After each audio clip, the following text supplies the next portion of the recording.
Hey everyone, Piano Man Chuck here, and today I am very sad to have to do a video like this. It's a tribute, an honor to Keith Emerson of Emerson, Lake and Palmer. Keith Noel Emerson was born November 2nd, 1944, and 2 days ago from today, on March 10th, 2016, he apparently committed suicide with a single gunshot to his head in his Santa Monica house, Los Angeles area.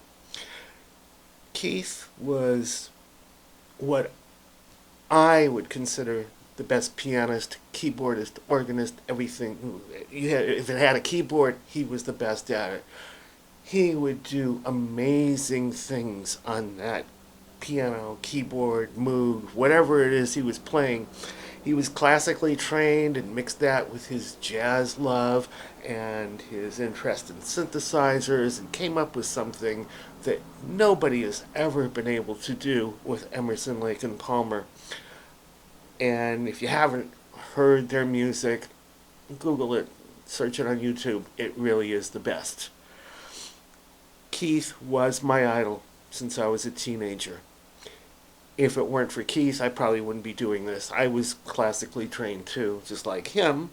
And after the end of that, after 9 years of training, I basically, had other things to do. I had a life. But because of Keith, he was my inspiration, my motivation to go on and pursue piano keyboards further. So Keith Emerson would do amazing things. I mean, absolutely amazing things. Like anybody can sit at a piano and play it. He'd go and stand in front of the piano backwards and play it. Just like he was sitting here. He'd turn around, play it backwards. He could do anything. He actually sat at a grand piano which was hooked up to an apparatus which would take him up in the air and spin him around upside down while he was playing. And again, that was just for show. You cannot play a grand piano upside down because the keys are based on gravity. Anyway, Keith was just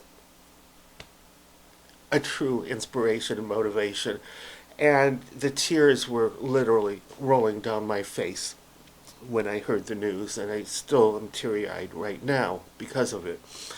There was only one other musician that I had such a powerful reaction to when they died, and that was John Lennon.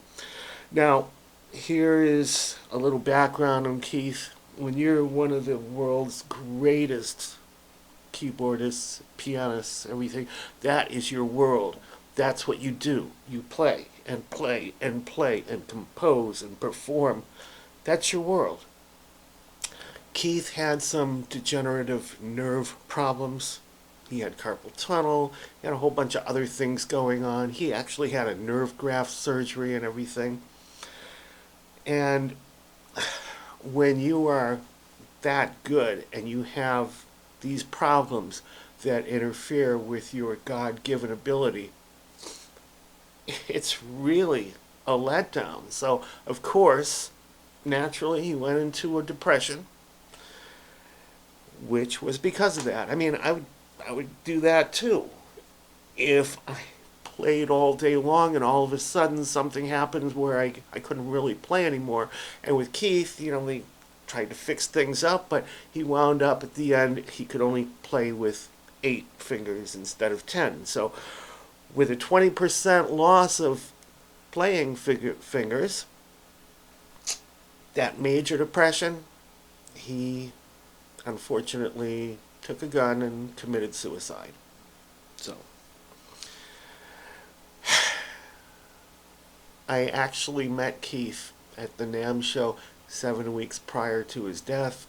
I got a picture of me with him. It's really cool. I will always treasure that.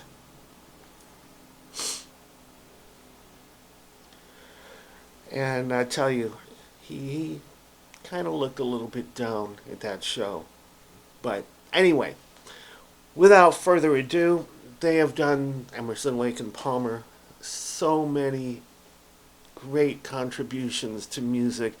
And one of the things that everybody knew from that era was a song called Lucky Man.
And at this point, a synthesizer would come in, a Moog synthesizer.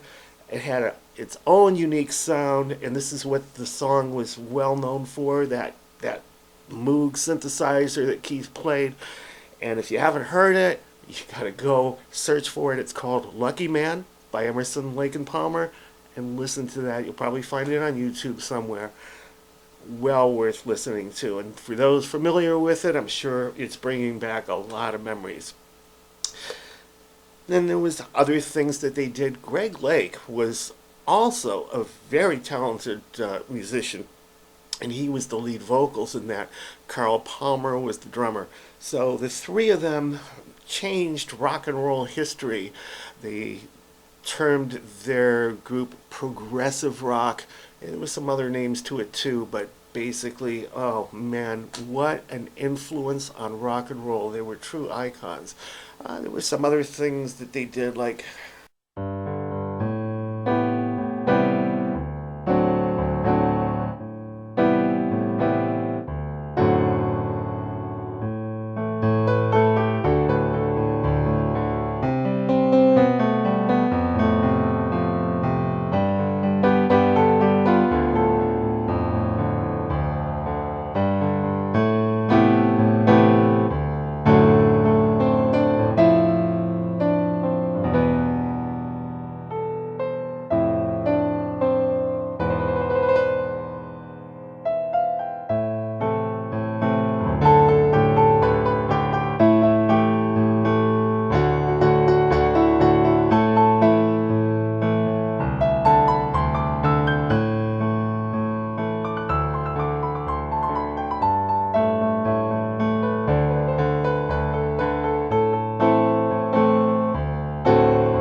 so excuse my playing. I haven't played these songs in at least 10 years, if not more. And some of them I've never even played before, so I'm just kind of going by ear. Here's another one.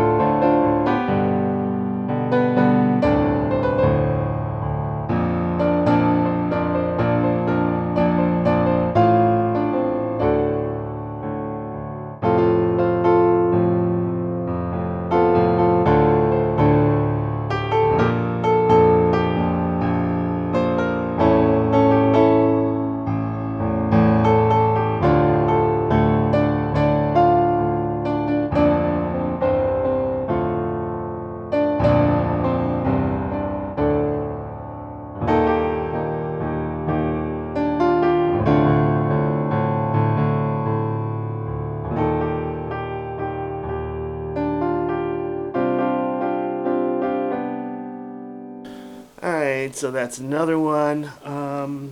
Here's another one that they did. They kind of took Mussorgsky's pictures at an exhibition and did their take on that too.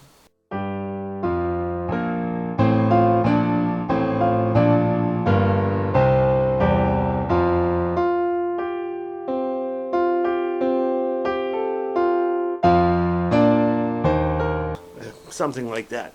I haven't had time to work on that, but that was another great one. And there was another one they did called Nut Rocker, which was sort of a take on the Nutcracker Suite.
Again, I'm rusty.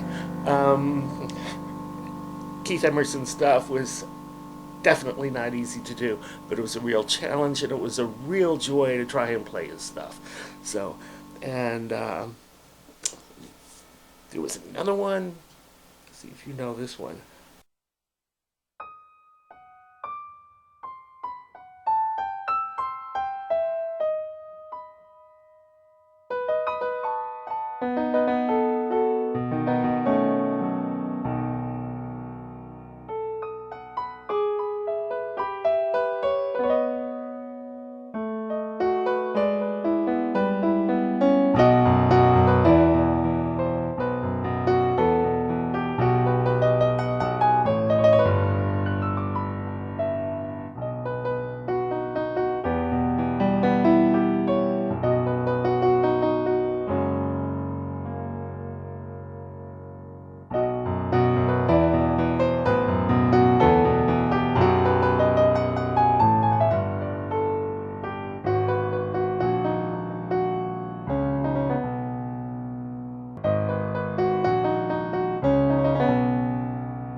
Something like that, anyway.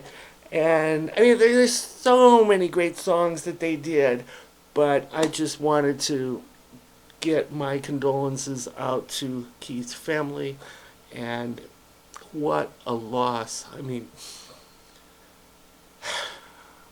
I feel like a part of me died when Keith went. Piano Man Chuck, peace out. Thanks for watching.